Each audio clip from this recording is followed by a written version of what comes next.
हो सकता है कई लोगों को हमारी बात अनुचित लगे, पर हम एक बात आपसे निवेदन करना चाहते हैं। कई लोगों को हमने देखा है, कई महापुरुषों को भी हमने देखा है, वो चलते फिरते ये जपते रहेंगे, हाथ में लिए घूमते रहेंगे। छोटी छोटी मनका वाली भी होती है, उसको ऐसे लिए घूमते रहेंगे। जैसी चाय आ जाएगी सो पकड़ के चाय भी पी लेकर हाथ धो के फिर जपते रहेंगे। ये दिखाना नहीं है। 24 घंटे हाथ में माला। हमारे पूज्य पिताजी महाराज कहते हैं, ठाकुर जी उस दिन मिल जाएंगे जिस दिन माला जपते जपते जपते माला छूट जाए, नाम ना छूटे। ये साधन है। साधन 24 घंटे नहीं रहना है हाथ में, नाम होना चाहिए जिह्वा पर।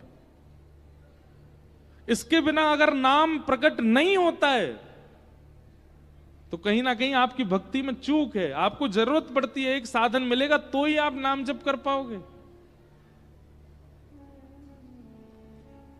हमारी कई परंपराओं में माला झोली संग रख करके नाम जप करने की वो परंपरा बनी रहे, उसका खंडन नहीं है। पर उस परंपरा से विलग लोग भी कई ऐसे हैं, वो 24 घंटा ठीक है, कथा सुन रहे हैं, माला नाम जप चल रहा है, वृंदावन जा रहे हैं, नाम जप चल रहा है, मार्ग में है, नाम जप चल रहा है, चलता है। पर चलते फिरते उठते बैठते खाते पीते और नाम जप चलते ही जा रहा है, ये इसकी आवश्यकता नहीं है। नाम हृदय में होता है, नाम जिह्वा पर होता है, नाम मन में होता है, वहां चलते रहना चाहिए। हमारे राधा वल्लभ संप्रदाय में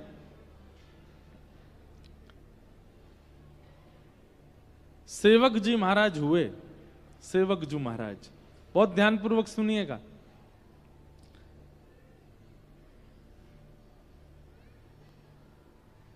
सेवक जू के चरित्र में एक बहुत सुंदर कथा आती है। देखिए, बहुत ध्यान से सुनिएगा, बहुत बड़ी एक रहस्यात्मक बात है।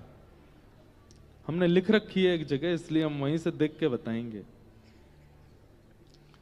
तो श्री सेवक जू महाराज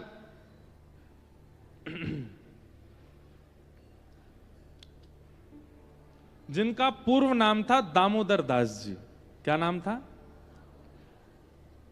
आप जबलपुर के पास के निवासी थे, मध्य प्रदेश में।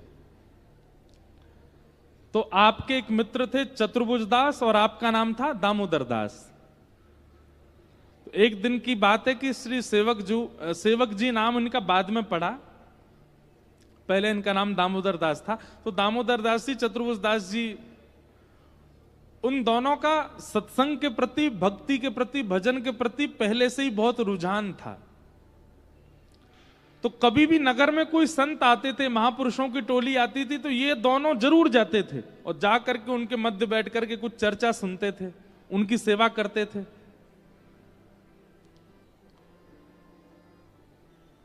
एक बार वृंदावन के कुछ संतों की टोली आई और ये दोनों जाकर के चुपचाप बैठ गए, उनकी सबकी चर्चा सुनने लगे।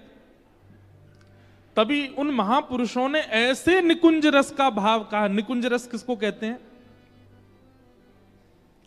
जहां पर रास विलास, जहां पर प्रिया प्रियतम की अंतरंग चर्चाएं, जहां पर मान लीला, दान लीला आदि आदि लीलाओं का चर्चा का प्राकट्य प्रादुर्भाव होता हो, विशेष रूप से रास का भाव जहां प्रकट होता हो, उसको निकुंज लीला कहते हैं। तो जैसे ही निकुंज लीला का उन्होंने वाचन सुना तो दामोदर दास और चतुर्भुज दास दोनों अत्यंत लीन हो गए लीला में, मानो जैसे खो गए हों। और जब होश में आए तो बहुत समय व्यतीत हो चुका था, पर उनको ऐसा लगा अभी 2 ही क्षण निकले हैं। तुरंत उनने उन संत चरणों के चरण पकड़ लिए, बोले भगवान, ये जो लीलाएं आप सुना रहे हैं, ये जो भाव आप सुना रहे हैं, इन लीलाओं का, इन भावों का उद्दीपन कहां से मिला आपको? किसने किया? तब उन संत महापुरुषों ने बताया, बोले वृंदावन में श्री हित हरिवंश महाप्रभु विराजते हैं, उनके द्वारा ये भाव प्रकट किए गए। उसी समय चतुर्भुज दास और दामोदर दास जी के चित्त में आ गया कि हम वृंदावन जाएंगे और श्री हितरवंश महाप्रभु के अनुगत्य को स्वीकार, उनके ग्रहण करेंगे। लेकिन किसी कारणवश नहीं जा पाए वृंदावन, बहुत दिन हो गए। एक दिन उन्हीं संतों की टोली फिर आई और फिर से उनसे चर्चा जब सुनी तो चर्चा सुनने के बाद दामोदर दास, चतुर्भुज दास दोनों ने कहा अब हम वृंदावन जाने के लिए तैयार हैं, अब हम जाकर के उनका आश्रय लेंगे। तभी उन संतों में से किसी ने कहा, बोले भैया अब तो बहुत विलंब हो गया। बोले क्यों? बोले महाप्रभु जी तो भगवद लीला में प्रवेश हो गए। हितरवंश महाप्रभु मानसरोवर यमुना पल्ली पार ठाकुर जी का चिंतन करते करते ठाकुर जी की लीला में ही प्रवेश कर गए हैं। ये बात जैसे ही सुनी दोनों व्याकुल हो गए। लेकिन दामोदर दास जी तो इतने व्याकुल हो गए, इतने व्याकुल हो गए, उसी समय ध्यान में चले गए, मानसी में प्रवेश कर गए और महाप्रभु जी का अत्यंत विरह वेदना से चिंतन करने लगे। ऐसा कहते हैं उनका चिंतन इतना प्रगाढ़ था, इतना दिव्य था, इतनी उत्सुकता से महाप्रभु जी को याद कर रहे थे, नेत्रों से अश्रु प्रकट हो रहा था। एक दिन, 2 दिन, 3 दिन, 4 दिन बीत गए और 3-4 दिन के बाद तभी क्या हुआ, उस जबलपुर के पास के गांव में जहां के वो निवासी थे, अपने आप श्री यमुना जी प्रकट हो गई। वृंदावन की लता गुल्म पत्र प्रकट हो गए, वृंदावन के सुंदर सुंदर देवालय प्रकट हो गए, वृंदावन जैसी सुगंध प्रकट हो गई, वृंदावन के मयूर प्रकट हो गए, वृंदावन के बानर प्रकट हो गए, ब्रजवासी प्रकट हो गए। एक साथ संपूर्ण वृंदावन का अनुभव उनको होने लगा। वे भूल गए कि मैं कहां बैठा हूं, ऐसा लगने लगा मैं वृंदावन में आ गया हूं। और तभी क्या देखते हैं,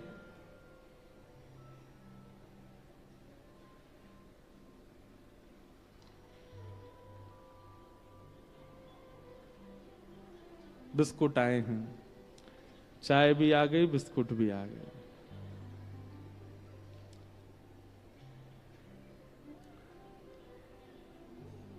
और दे के खिसक ली मैया। बड़े भोले लोग हैं भैया। क्या बता रहा था मैं? हैं? वृंदावन। हाँ, नहीं, दामोदर दास जी का वृंदावन प्रकट हुआ।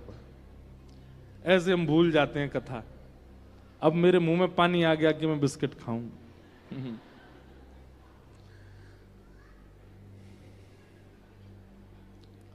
सब कुछ वहीं प्रकट हो गया। और तभी ऐसा पहले भी कई महापुरुषों के साथ हो चुका है और आज भी हुआ है। मैंने एक आधों के दर्शन किए हैं जिनके गुरु शरीर से नहीं है, लेकिन फिर भी उन्हीं गुरु से उनको दीक्षा प्राप्त हुई। हितरवंश महाप्रभु प्रकट हो गए, प्रकट होकर कहने लगे, अरे क्यों रोते हो, क्यों इतने व्याकुल हो रहे हो, क्यों इतने विरह भाव में? बोले आप मुझे बिना अपना अनुगत्य दिए अपनी लीला में प्रवेश नहीं हो सकते। आपसे मेरी प्रार्थना है, पहले मुझे अपना अनुगत्य प्रदान कीजिए। महाप्रभु श्री हितरवंश जी ने सदेह प्रकट होकर के और दामोदर दास जी को कृपा पात्रता प्रदान की, उनको दीक्षा प्रदान की। राधा वल्लभी संप्रदाय में उनको दीक्षित किया, राधा नाम महिमा, राधा नाम का मंत्र प्रदान किया। ऐसा संभवतः उस काल में पहली बार हुआ था कि गुरुजी सशरीर पृथ्वी पर नहीं है, लेकिन शिष्य के आर्त भाव से, शिष्य के प्रेम भाव से गुरुजी को आना पड़ा और आकर के दीक्षा देनी पड़ी।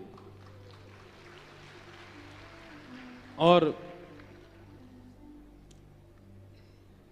तब उनको दीक्षा प्राप्त हुई।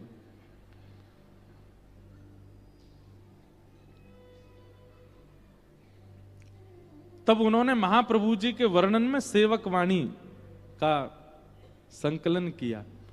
हमारे राधा वल्लभी संप्रदाय में हित चतुराशी जी, 84 जी और सेवक वाणी, इन दो का पाठ होता है।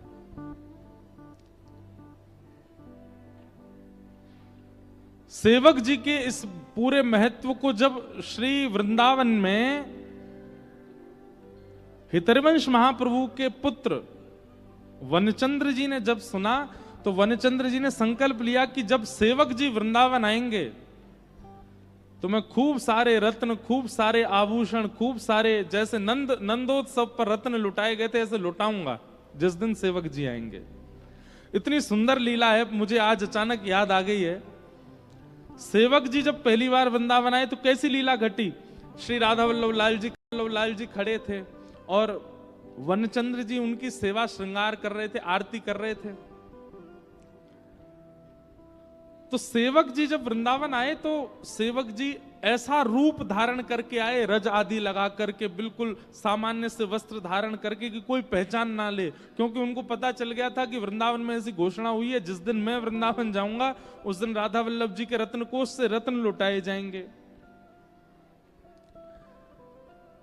उनको इस बात की उनको अच्छा नहीं लग रहा था कि मेरे जाने से ऐसा नहीं होना चाहिए, मैं तो एक सामान्य सेवक हूं। तो सेवक जी जैसे ही वृंदावन आए कोई उनको पहचाना नहीं। राधा वल्लभ जी के मंदिर में आके इतनी भीड़ में ही आके खड़े हो गए, तब भी उनको कोई नहीं पहचाना। सेवक जी बोले अच्छा कोई पहचाने ना, हम चुपचाप दर्शन करके चले यहां से। वृंदावन श्री वनचंद्र जी राधा वल्लभ जी की सेवा कर रहे थे, तभी राधा वल्लभ जी अपने नैन की ये पुतलियां हिलाने लगे ऐसे ऐसे। तो वनचंद जी ने पूछा जय जय क्या हुआ? तो ठाकुर जी इशारा करके ऐसे बताने लगे देखो कोई खड़ा है पीछे। और ठाकुर जी ने अपने नेत्रों के इशारे से बताया। जैसे ही वनचंद जी ने पीछे देखा, कहां? तो ठाकुर जी ऐसे नेत्र हिलाने लगे, वहां वो देखो पीछे खड़े हैं, वही हैं सेवक जी इनका जिनके लिए तुमने घोषणा की थी।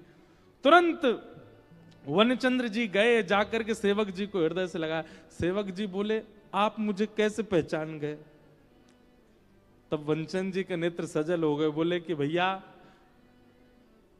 किसी का रूप उसकी पहचान होता है, किसी के गुण उसकी पहचान होते हैं, किसी की वाणी उसकी पहचान होती है, किसी का ज्ञान उसकी पहचान होती है, पर आपकी पहचान तो राधा वल्लभ जी करा रहे हैं, आपकी पहचान तो राधा वल्लभ जी बता रहे। बोले ये खड़े सेवक जी।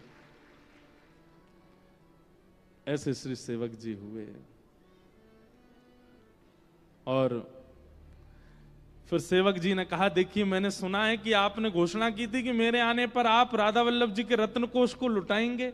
ऐसा मत कीजिए, राधा वल्लभ जी के रत्नों को, आभूषणों को आप इस प्रकार मत कीजिए। बोले अब हम घोषणा तो कर चुके हैं, कुछ तो करना पड़ेगा।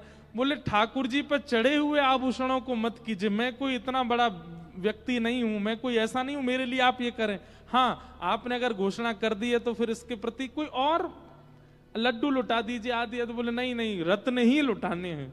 तो कहते हैं वनचंद्र जी ने नए रत्न बनवाए, अमनिया। अमनिया किनको कहते हैं? जो ठाकुर जी को अभी पधराए नहीं गए उनको अमनिया कहते हैं। अमनिया रत्नों को लुटाए। लेकिन ऐसे श्री सेवक जी महाराज। ये बात हमने क्यों बताई? महापुरुषों के प्रत्यक्ष दर्शन हो, सामने बैठ के दर्शन हो, उनको प्रणाम करने को मिले, उसी से ही आपको आशीष मिलता है। नहीं, महाप्रभु शरीर से नहीं थे, फिर भी दामोदर दास जी को दीक्षा देकर के सेवक जी बना दिया। ये बात श्रीमद् भागवत में लिखी है। येषाम संस्मरणात् पुंसाम सुध्यन्ति वै गृहा किम पुनर्दर्शन स्पर्श पाद शौचासनादि भी। घर बैठ के आपके चिंतन में प्रगाढ़ता होनी चाहिए, आपके चिंतन में तत्परता होनी चाहिए। आपके गुरु तो जहां बैठे हो वहीं प्रकट हो जाएंगे, वहीं दर्शन दे देंगे।